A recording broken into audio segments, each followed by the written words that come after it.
आज हम आप लोग के साथ शेयर कर रहे हैं आलू पालक की सब्ज़ी ढाबा स्टाइल।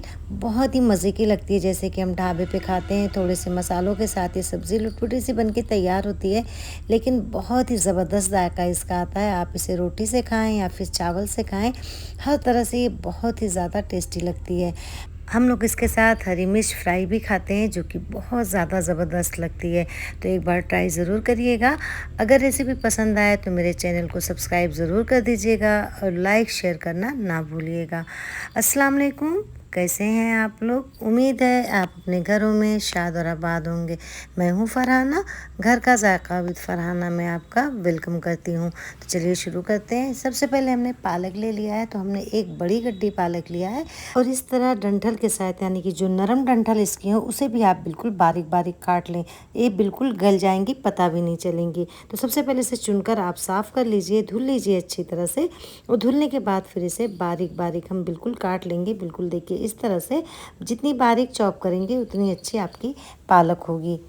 4 मीडियम साइज़ के आलू को इस तरह से हमने क्यूब में काट लिया है। 2 बड़ी साइज़ की प्याज को इस तरह से बारीक हमने चॉप कर लिया है और 2 ही बड़े साइज़ के टमाटर को इस तरह से बारीक काट लिया है। अगर छोटा टमाटर हो तो आप 3 शामिल कर सकते हैं।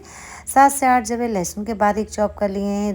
1 इंच का टुकड़ा अदरक का इस तरह से बारीक चॉप कर लिया है। इसके अलावा इसमें कुछ पिसे मसाले जाएंगे। तो हमने आधा टीस्पून लाल मिर्च पाउडर, आधा टीस्पून हल्दी, आधा टीस्पून ज़ीरा पाउडर और आधा टीस्पून ही हमने धनिया पाउडर ले लिया है। आधा टीस्पून नमक ले लिया है। नमक और मिर्च आप अपने टेस्ट के मुताबिक कम या ज़्यादा कर सकते हैं। अब सबसे पहले चूल्हे पे हम रख देते हैं कढ़ाई को और उसमें डाल देंगे राई का तेल। 3 से 4 टेबल स्पून के करीब। अगर राई का तेल आपके पास हो तो ज़रूर इस्तेमाल करें, इससे पालक बहुत अच्छी बनती है। अगर नहीं हो तो कोई मसला नहीं, आप किसी भी तेल में बना सकते हैं। जब तेल बिल्कुल अच्छी तरह गर्म हो जाएगा, धुआं निकलने लगेगा, तो उसमें हम डाल देंगे आलू को और फुल फ्लेम पर ही हमें आलू को फ्राई कर लेना है, तब तक कि जब तक कि आलू बिल्कुल अच्छी तरह से कलर ना चेंज कर दे, उनमें अच्छा सा गोल्डन सा कलर ना आ जाए और 80 से 85% तक ये कुक ना हो जाए। तो देखिए आलू हमारे बहुत अच्छी तरह से फ्राई हो चुके हैं, इसमें अच्छा सा कलर भी आ चुका है। अब आप इसे निकालें और थोड़ी देर तक इस तरह रखें कि ताकि इसका एक्स्ट्रा ऑयल निकल जाए और फिर उसके बाद किसी भी प्लेट में आप इसे निकाल लें।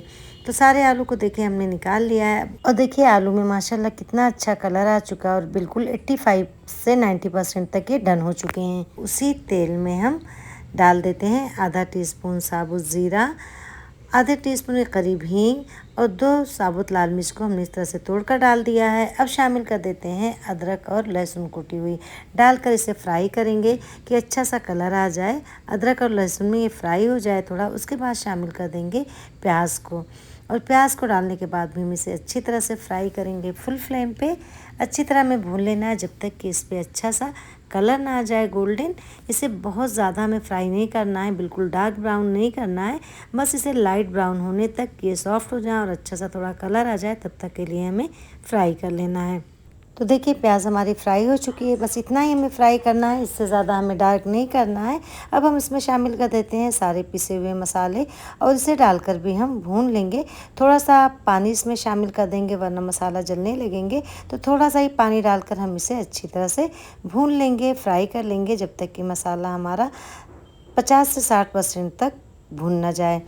देखिए मसाला भूनते हुए हमें 3 से 4 मिनट हो चुका है, मसाला हमारा भून भी चुका है, पानी भी इसका लगभग खुश्क हो गया। अब इसमें हम शामिल कर देते हैं जो हमने टमाटर काट रखे थे। टमाटर डालने के बाद भी हम मसाले को अच्छी तरह से भुनेंगे और मसाला टमाटर अपना पानी छोड़ेगा, उसी में मसाला भी भुनेगा बाकी और टमाटर भी उसी में कुक होंगे। अगर हमें ज़रूरत लगे तो हम इसमें थोड़ा सा पानी और शामिल करेंगे, क्योंकि टमाटर को हमें बिल्कुल अच्छी तरह से पका लेना है कि वो अच्छी तरह से मैश हो जाए, उसका कच्चापन भी बिल्कुल ख़त्म हो जाए। तो थोड़ी देर लिड को कवर करके रख देते हैं ताकि भाप में अच्छी तरह से सॉफ्ट हो जाएं। तो देखिए पानी खुश्क हो चुका है, लेकिन टमाटर हमारे गले नहीं हैं, ये सॉफ्ट नहीं हुए हैं, तो इसमें हम थोड़ा सा गर्म पानी शामिल कर देंगे और गर्म पानी डालने के बाद इसे अच्छी तरह से हम भून लेंगे मीडियम फ्लेम पे, ताकि टमाटर अच्छी तरह से मैश हो जाए, इसकी थोड़ी सी ग्रेवी बन जाए। तो देखिए टमाटर हमारे अच्छी तरह से मैश भी हो चुके हैं और मसाला भुन भी चुका है, तेल ऊपर आ गया है। तो अब इस स्टेज पे हम इसमें शामिल कर देते हैं कटी हुई पालक को।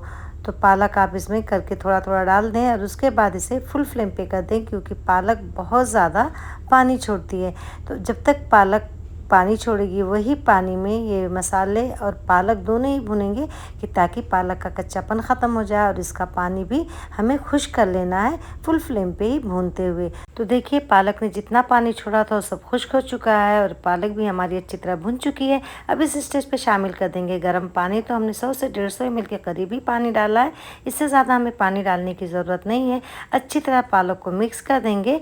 उसके बाद जो हमने आलू फ्राई कर लिए थे उसे भी इसमें शामिल कर देते हैं और शामिल करने के बाद आप अच्छी तरह से आलू और पालक को मिक्स कर दें। पानी हमने इसलिए डाला है कि आलू हमारा 90% तक ही कुक हुआ है, ताकि ये बाकी 10% भी पानी के साथ अच्छी तरह से कुक हो जाए और पालक और मसालों का अरोमा अच्छी तरह से आलू के अंदर रच बस जाए। अब हम लिड को कवर करके इसे 5 से 7 मिनट के लिए दम पे रख देंगे, तब तक के लिए जब तक कि आलू हमारे गल ना जाएं। तो 5 मिनट हो चुके हैं, चेक कर लेते हैं। नमक हमें थोड़ा कम लग रहा था तो हमने नमक इसमें और शामिल कर दिया है और अच्छी तरह से मिक्स कर देते हैं। आलू भी हमारा बिल्कुल अच्छी तरह से गल चुका है। अब इसमें हम थोड़ा सा शामिल कर देते हैं गरम मसाला, 1/4 टीस्पून के करीब गरम मसाला डालकर भी हम इसे बहुत अच्छी तरह से मिक्स कर देंगे कि ताकि सारी चीज़ें एक जान हो जाएं। आप चाहें तो इसमें हरी मिर्च भी ऊपर से काट कर डाल सकते हैं, मैंने नहीं डाली है। तो पालक हमारी तैयार है, माशाल्लाह बहुत ही ज़्यादा यम्मी डिलीशियस बनी है। हरा धनिया से गार्निश कर देंगे। आप इसे ट्राई ज़रूर करिएगा और फीडबैक भी दीजिएगा कि ये कैसी बनी। अगर आप एक बार इसे बना लेंगे तो यकीन जाने हर बार बनाएंगे, इस कदर ये टेस्टी लगती है। फिर आपको ढाबे पे भी जाकर खाने की ज़रूरत नहीं है, आप ढाबे से अच्छी खुद अपने घर पे बना सकते हैं। एक बार मेरे तरीके से ज़रूर ट्राई करिएगा, इंशाल्लाह आपको बेइंतहा पसंद आएगी। पसंद आए तो फीडबैक भी ज़रूर दीजिएगा। हम इसे हरी मिर्च के साथ खाते हैं, इससे इसका मज़ा और भी दोबाला हो जाता है। तो आप भी ट्राई करिएगा। मिलते हैं एक नई सी और अच्छी सी रेसिपी के साथ, दुआओं में याद रखिएगा। तब तक के लिए मुझे दीजिए इजाज़त। अल्लाह हाफिज़।